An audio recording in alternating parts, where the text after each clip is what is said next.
आप सोचो, एक जो वो पति जो पति पत्नी के बिना रहता हो, वो पत्नी जो एक पल भी पति के बिना रहती हो, वो अपने सामने देख रही है, शिव मोहे तजेऊ सती अकुला ने, शंकर जी ने मुझे छोड़ दिया, इसलिए समाधि में बैठे हुए हैं। सती वसै कैलाश तब अधिक सोच मन माए, मरम न को जान कछु जुग सम दिवस सिराए। एक एक दिन एक एक कल्प के समान व्यतीत होता है।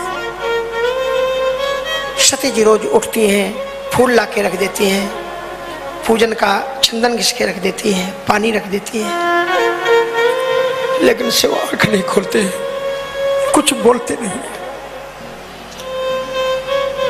तपय अवा इव और अधिकाई, अवा जानते हो ना, जिसमें खपरे पकाए जाते हैं। बाहर से वो एकदम शांत चित्त दिखाई पड़ता है, लेकिन थोड़ा सा उसको हटा दो, सुर्ख लाल अग्नि अंदर जल रही होती है।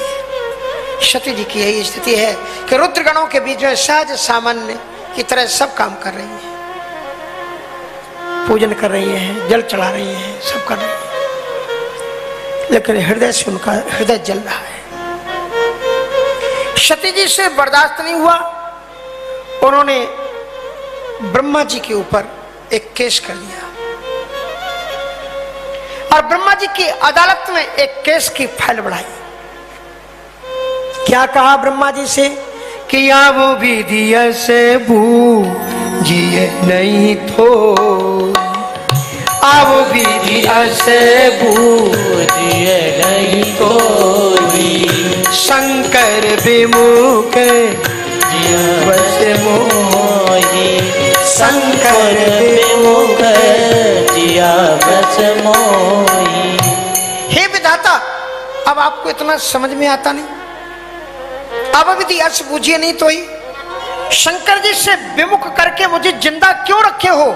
मुझे मौत दे दो, मैं जिंदा नहीं रहना चाहती।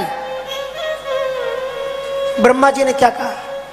ब्रह्मा जी ने कहा, देवी ये आपका जो केस है ना, ये सुप्रीम कोर्ट का है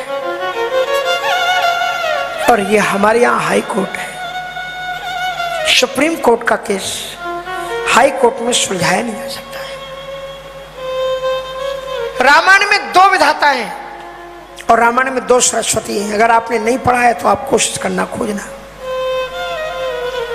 एक तो विधाता ये है जो ब्रह्मा जी हैं, और एक इनके भी विधाता है। विधाता के विधाता कौन है? राम। विधाता मानी होता क्या है? विधि का नियामक, विधि को बनाने वाला, उसे विधाता कहते हैं। उसे विधायक टाइप से भी ये शब्द आए हैं, उसी शब्द से। तो इस प्रकार से वो विधाता, लेकिन राम झरोका बैठ के सबका मुजरा ले, जैसी जाकी चाकरी तैसी ताकों दे। वाल्मीकि जी कहते हैं, हे राम तुम कौन हो? बोले जग पेखन तुम देखन हारे, और विधि हारी शंभु नचावन हारे। आप विधाता ब्रह्मा विष्णु को भी नचाने वाले हो, विधाता के भी विधाता। ब्रह्मा जी ने सती जी से स्पष्ट कहा कि सती जी, यदि सती जी का रिश्ता है एक ब्रह्मा जी से, बताओ बेटा क्या रिश्ता था? ब्रह्मा जी सती जी के कुछ लगते हैं रिश्ते में? सती जी के पिता हैं दक्ष, और दक्ष के पिता हैं ब्रह्मा जी, बाबा जी उनके। इसलिए उन्होंने उनसे कहा कि अब विधि अस सूझिए नहीं तो ही, बूझिए नहीं तो ही, शंकर विमुख। तो उन्होंने कहा ये सुप्रीम कोर्ट का, क्योंकि ये केस तुम्हारा सीधा राम से जुड़ा हुआ है। यदि सीधे डायरेक्ट राम से जुड़ा ना हुआ होता तो शायद मैं कुछ करने की कोशिश करता है, चूंकि डायरेक्ट संबंध है, इसमें मैं कुछ कर नहीं सकता। और तब फिर वो सती जी उस फाइल को सुप्रीम कोर्ट में लगाती है। अब राम जी से अपील करती है, शब्द देखिए उनके कि जो प्रभु दीने दयालु का, जो प्रभु दीने दयालु कहावा, आरत हरने वेद जसुगा, आरत हरन वेद जसुगा। प्रभु। आपको कहते हैं श्री रामचंद्र कृपालु भज मन हरण भव दारुणम। आप कृपालु जो प्रभु दीन दीन दयाल विरुद्ध संभारी। जो प्रभु दीन दयालु कहावा। और वेद कहते कि आरत हरन वेद जस गावा। वेद कहते हैं कि आप अपने भक्त के दुखों को नष्ट कर देते हो। तो बोले कहना क्या चाहती हो? बोले तो प्रभु विनय करो कर जोरी और छूटो बेगी दे यह मोरी। तो मेरी केवल अपील इतनी है कि मेरा शरीर का नाश हो जाए, मेरी मृत्यु हो जाए। तो राम जी ने कहा मृत्यु के लिए कोई अपील करता है क्या? मृत्यु जो चाहता है उसको तो फिर किसी से अपील थोड़ी करनी पड़ती। कितने लोग तरीके अपना लेते हैं। कोई पहाड़ से कूद जाता है, कोई समुद्र में कूद जाता है, कोई आग लगा लेता है, कोई कुछ कर लेता है। यद्यपि शास्त्र कहते हैं, गीता कहती है कि आत्महत्या से बढ़कर के कोई भी पाप नहीं है। जिस दुख के कारण तुम आत्महत्या करते हो, आत्महत्या करके मरने वाले व्यक्ति को उससे चौगुना दुख ऊपर भोगना पड़ता है, क्योंकि उसने बहुत बड़ा पाप किया है। बड़े भाग्यमान उस तन पावा जो सौभाग्य से भगवान ने तुम्हें दिया था गिफ्ट में, उसको तुमने कीमत नहीं समझी और तुम खुद मर गए प्रयत्न करके, तो बहुत बड़ा पाप है, आत्महत्या का पाप है। भरत जी ने कहा है कि जो पाप आत्महत्यारे को लगता है वही पाप मुझे लगे, इसलिए कितनी भी परिस्थिति आए आत्महत्या कभी नहीं करना चाहिए।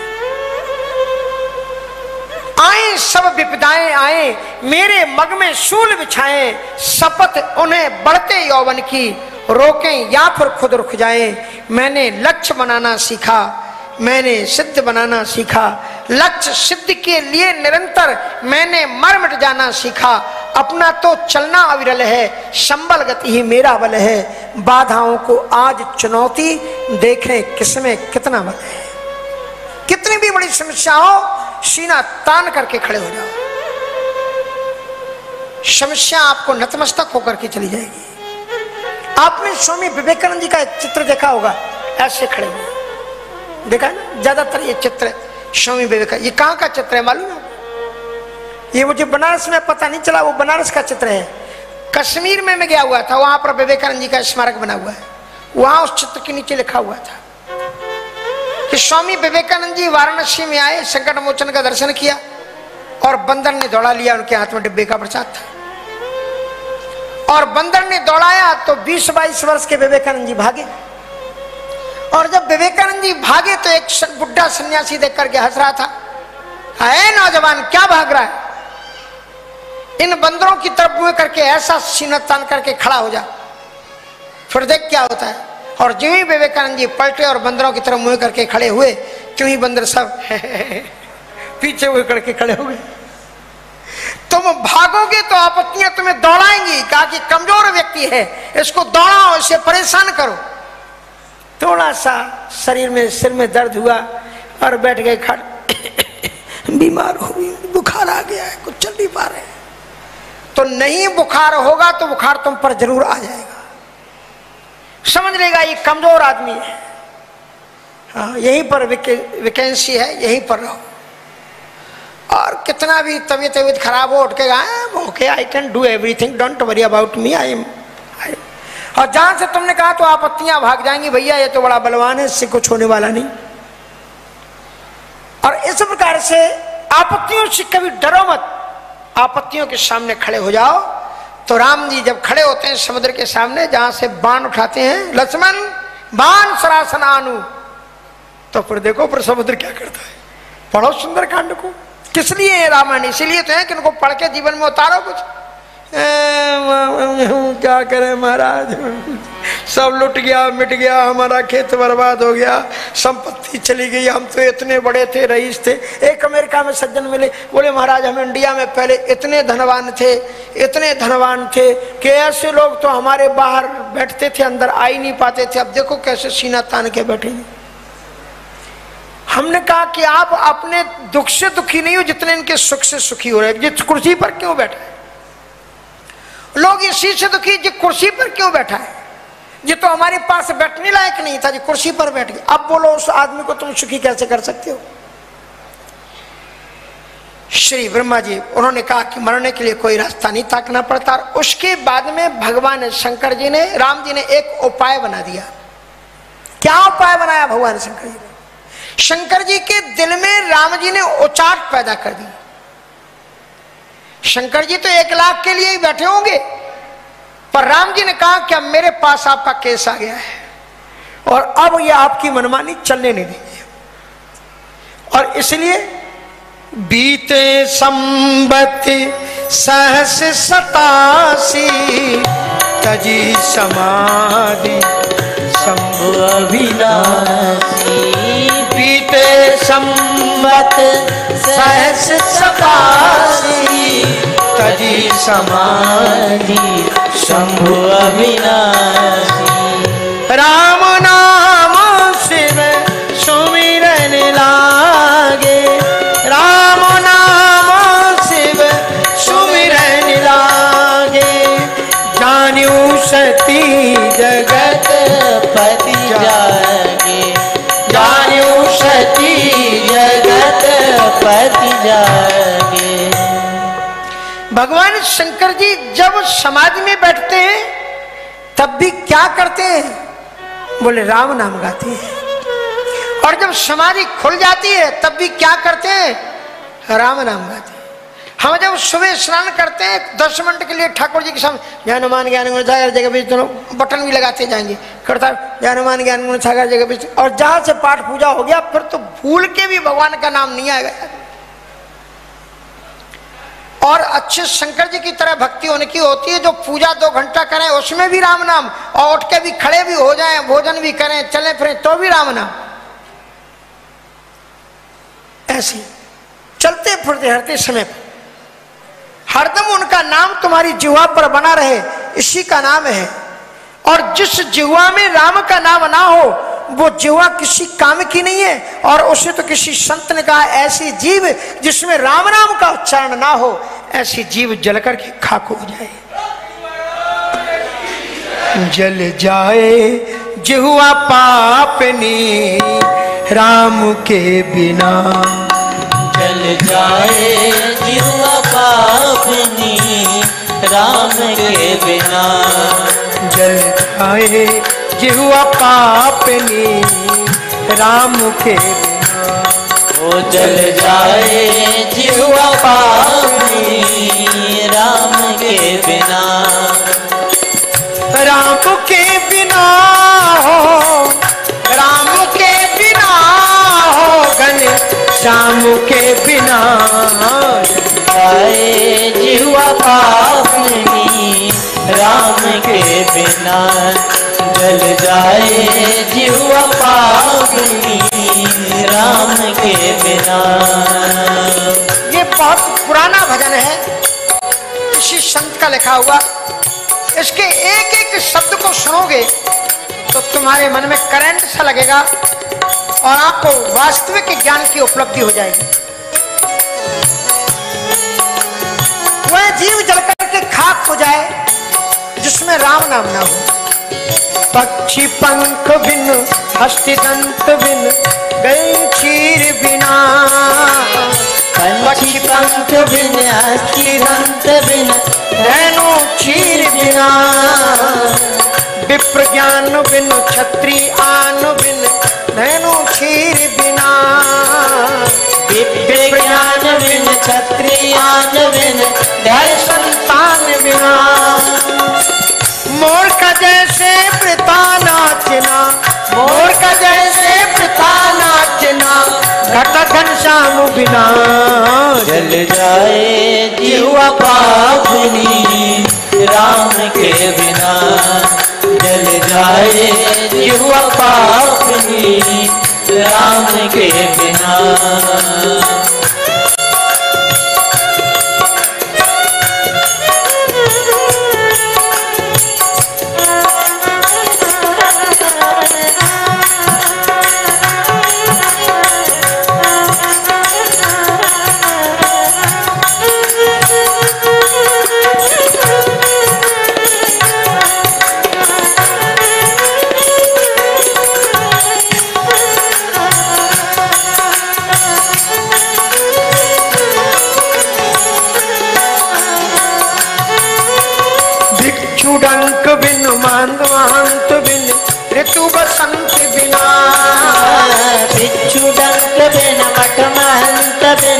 ऋतु बसंत बिना। देह प्राण बिन भोजन मान बिन प्रीति अनंत बिना। देह प्राण बिन भोजन मान बिन प्रीति अनंत बिना। भजन बिना नर ऐसा जैसे, भजन बिना नर ऐसा जैसे, अमृत प्राण बिना जल जाए जीव पापनी राम के बिना। जल जाए जीव पापनी राम के बिना।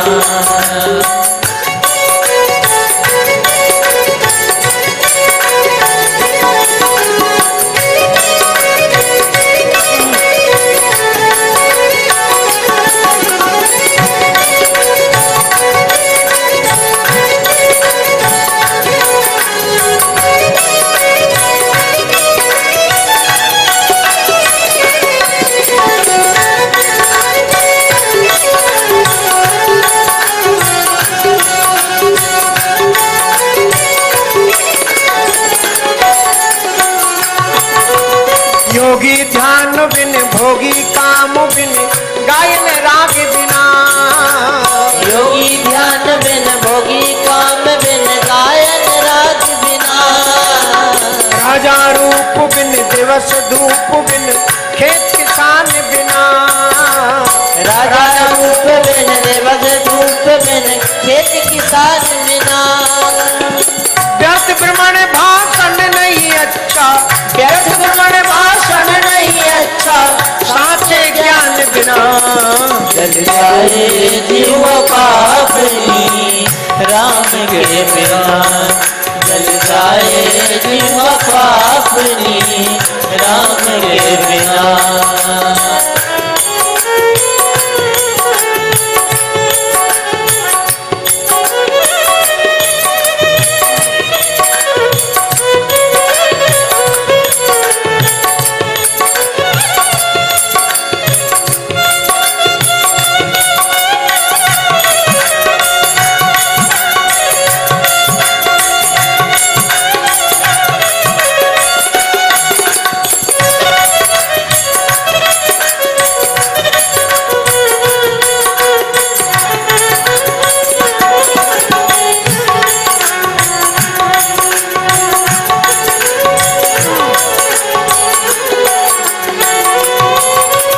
डाल पात बिन पात डाल बिन पर्वत वृक्ष बिना। डाल पात बिन पात डाल बिन पर्वत वृक्ष बिना।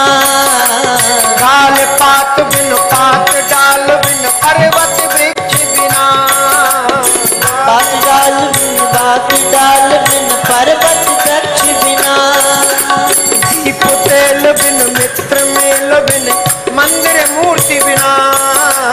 दीप तेल बिन मित्र मेल बिन मंदिर मूर्ति बिना। वैश्य पुत्र सम प्राणी लागे, वैश्य पुत्र सब प्राणी लागे, हरि के नाम बिना जल जाए जीव पापनी राम के बिना। जल जाए जीव पापनी राम के बिना। जल जाए जीव पापनी राम के बिना। जल जाए जीव पापनी राम के बिना। राम नाम शिव सुमिरन कीना। जानियो सती जगत पति जा जाए शंभु पद वंदन कीना। सती जी आई, पर भगवान शिव ने अपना प्रतिज्ञा नहीं छोड़ी, उन्होंने बाएं भाग में नहीं बैठाया, सन्मुख शंकर आसन दीना। और घर में अगर आपका जीवन नीरस हो गया हो, जिसकी गृहस्थी निरस हो गई हो, घर गृहस्थी में आनंद न रह गया हो, उसको सरस बनाने का एक ही तरीका है कि राम कथा में आ जाओ। तो जो आपका नीरस जीवन है ना, वो सरस हो जाएगा। भगवान शंकर जी ने क्या किया कि लगे कहने हरि कथा रसाल। रसमयी कथा कहने लगे। दक्ष प्रदेश भयते ही का। दक्ष ने उसी समय की यज्ञ किया।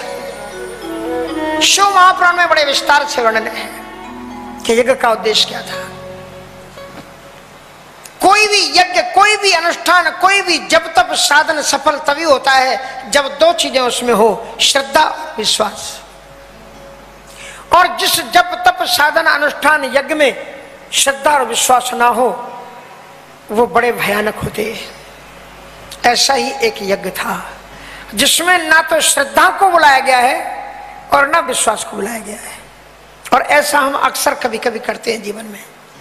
सती जी को भगवान शिव ने समझाने की चेष्टा की, जब वो नहीं मानी तो दिए मुखगण संग तब विदा कीन त्रिपुरारे। या तो मुखगण दे दिया है, शिव महापुराण में देते हैं 60,000 रुद्र गण दिए हैं।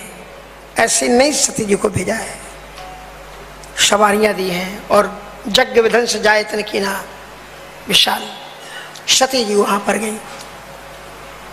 दक्ष ने जानबूझ करके यज्ञ किया था। और यदि किसी व्यक्ति को, माताओं को ध्यान रखना चाहिए, स्त्रियों को ध्यान रखना चाहिए, बहनों को ध्यान रखना चाहिए कि जहां तुम्हारे पति का सम्मान ना हो, जहां तुम्हारे पति को आदर ना मिलता हो, ना बुलाया जाए, तो वो आपका मायका ही क्यों ना हो, नहीं जाना चाहिए।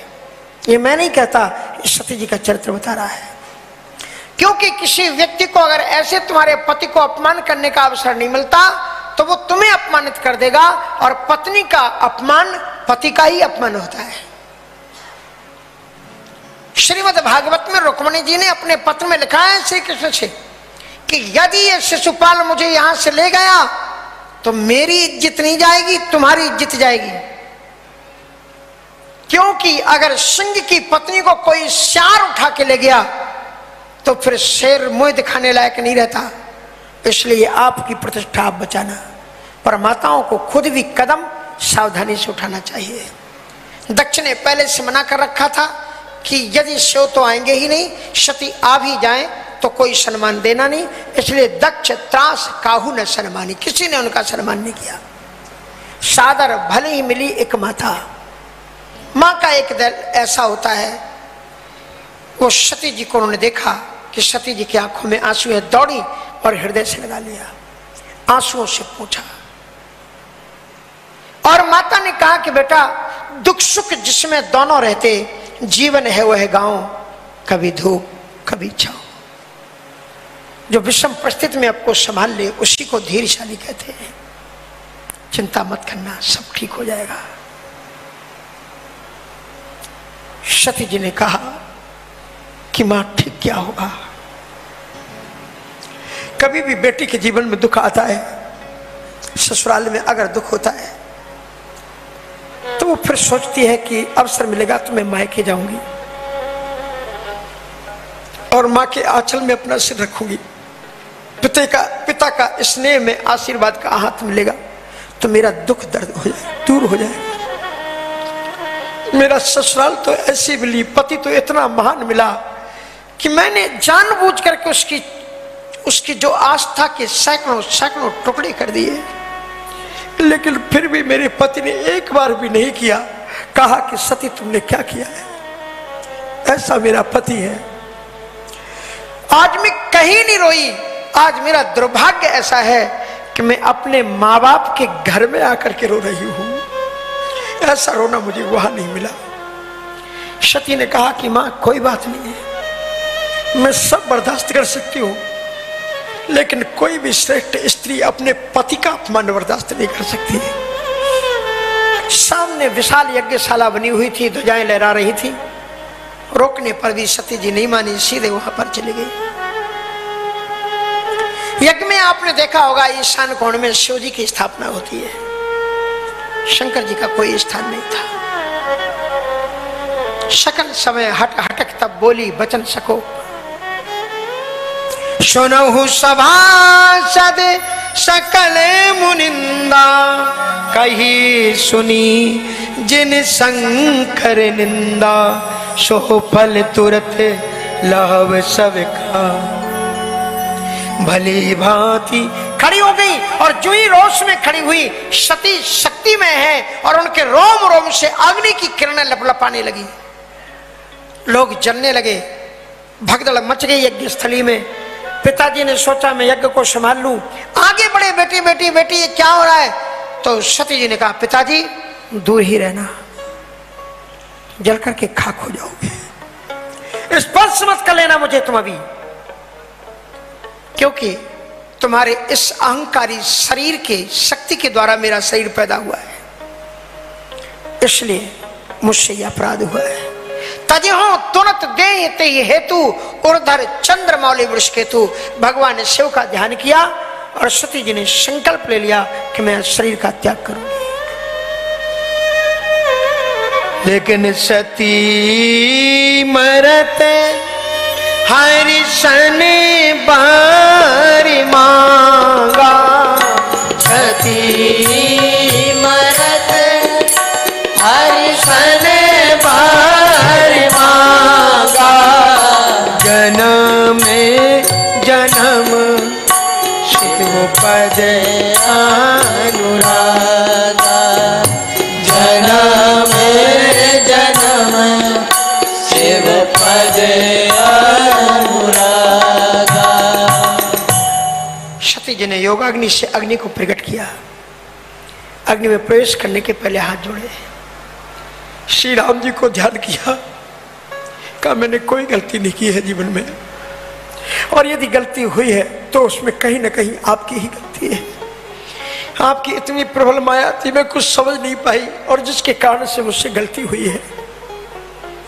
अब अगर आपने क्षमा कर दिया हो तो मैं मरने के पहले केवल एक ही वरदान आपसे मांगती हूं कि जन्म जन्म शिव पद अनुरागा, जब जब मैं जन्मूं शिव के चरणों में प्रेम पैदा हो, शिव के बिना मैं न रहूं। रामचरितमानस में देखना 3 लोगों ने योग से शरीर का त्याग किया है, और योग पूर्वक जो शरीर का त्याग करता है उसका पुनर्जन्म नहीं होता। एक सबरी ने किया है और एक सर्वभंग ऋषि ने किया है और एक सती जी ने किया है। सर्वभंग जी का पुनर्जन्म नहीं, पुनर्जन्म की कथा नहीं है, सबरी जी के पुनर्जन्म की कथा नहीं है, सती जी का जन्म होता है। क्यों होता है? क्योंकि सती मरत हरिशन बर मांगा कि जन्म जन्म शिव पद अनुराग, स्पष्ट कहा मैं बार बार जन्म लूं, शिव से युक्त न हो, तही कारण हिमगिरि ग्रह जाई, जन्मी पार्वती तन पाई। हिमांचल में उनका जन्म हुआ। नारद जी महाराज आए, उन्होंने उनका भाग्य बताया, नाम उमा अंबिका भवानी नाम बताए, और उन्होंने कहा कि सब लक्षण संपन्न कुमारी, पर जिसमें सब गुण होते कुछ न कुछ दुर्गुण भी होते। माता पिता घबरा गए, इनमें दुर्गुण कौन है मेरी बेटी में? कहा इसका जो पति होगा वो बड़ा विचित्र होगा, जोगी जटिल अकाम मन नगन अमंगल वेश, अस स्वामी यही कौ मिले परिहस्त अश्रेक।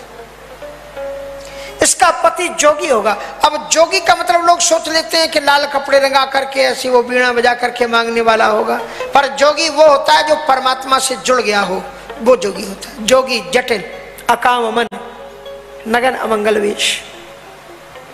और उसके साथ साथ में जब वो बताने के बाद में नारद जी महाराज गए तो नारद जी को देख करके वो लोग रोने लगे कि मेरी बेटी कैसे रहेगी उस पति के साथ में। तो नारद जी ने एक बात बताई, कहा जे जे बर के दोष बखाने, जो जो मैंने तुम्हारी बेटी के बर के अंदर में दोष बताए वो अगर देखा जाए तो लौकिक दृष्टि से सारे दोष शंकर जी में मिलते, लेकिन शंकर जी के पास में जाकर के वो सारे दोष भी भूषण हो जाते हैं। इसलिए अगर तुम्हारी बेटी का विवाह शिव से हो जाए तो सब अच्छा हो जाएगा। बोले जो भाग्य में लिखा होगा वही मिलेगा? बोले नहीं, शंकर जी रामचरितमानस में एक ऐसे देवता हैं जो भावी मेट सके त्रिपुरारी, जो तप करे कुमारी तुम्हारी, अगर तुम्हारी बेटी तपस्या करे तो उसके भाग्य में यदि कोई दूसरा भी लड़का लिखा होगा तो भी शंकर जी उसको मिट करके खुद विवाह कर लेंगे। पार्वती जी को माने, आज की माताएं मोड़ा को तो छुट्टी देती नहीं कि चले जाओ महाराज जी के साथ। एक बार एक माता जी मिली, बोले महाराज जी आपकी माता जी बड़ी अच्छी, हमको मिल जाए तो उनके चरणों की रज हम सिर पर धारण करें। हमने कहा आपको कैसे पता लगा हमारी माता जी मानती? कहा देखो ना आप कितनी अच्छी कथा करते हो, आप जैसे को जिसने जन्म दिया कितनी मान। हमने कहा माता जी बात आप सही कह रही, लेकिन आप चाहो तो मेरी माँ जितनी मानती हूँ उतनी मान मैं आपको भी बना सकता हूँ। अरे नहीं महाराज मैं आपकी माँ के समान कैसे। हमने कहा नहीं नहीं, वो जो आपके 2 बच्चे खेल रहे हैं ना, उनमें से एक बच्चा मुझे दे दो, उसको हम बाबा बना लेंगे, फिर उसको हम रामायण की चौपैया रटाएंगे, भागवत पढ़ाएंगे, वो भी हमारी तरह के व्यास गद्दी पर बैठ करके कथा करेगा, सो आप भी उतनी महान हो जाओगे। माता जी ने कहा नहीं महाराज जी आप ही अच्छे, और बच्चों को हाथ पकड़ के ले गई तत्काल कहीं बाबा जी बनाना। दूसरे का मोड़ा साधु बन जाए बड़ा अच्छा है, लेकिन अपना बेटा कोई बनाने के लिए तैयार हो तो हो जाओ तैयार। हम तो अभी यहीं 2-4 दिन हम तैयार ही बैठे ले जाने के लिए। खिलाने के लिए कोई भी दे देता है, लेकिन ले जाने के लिए महाराज जी बड़ा अच्छा है। सब आशीर्वाद रखना, बच्चा खूब पढ़े लिखे, बहू अच्छी आ जाए बस, और तो सब ठीक है। बच्चे का जन्म नहीं होता और माताएं साधुओं से पूछती महाराज हमारी बहू कैसी है? हाँ, बहू आएगी तब बताएगी तुम्हें कैसी आएगी। तो चलो अच्छी होती है बहुएं, बहुत अच्छी होती हैं। तो मैं आपको ये बता रहा था कि पार्वती जी तपस्या के लिए चली गई, और इतना कठोर तप पार्वती जी ने किया है जैसा कोई तप कर नहीं सकता। इतना कठोर तपस्या उन्होंने पार्वती जी ने की है।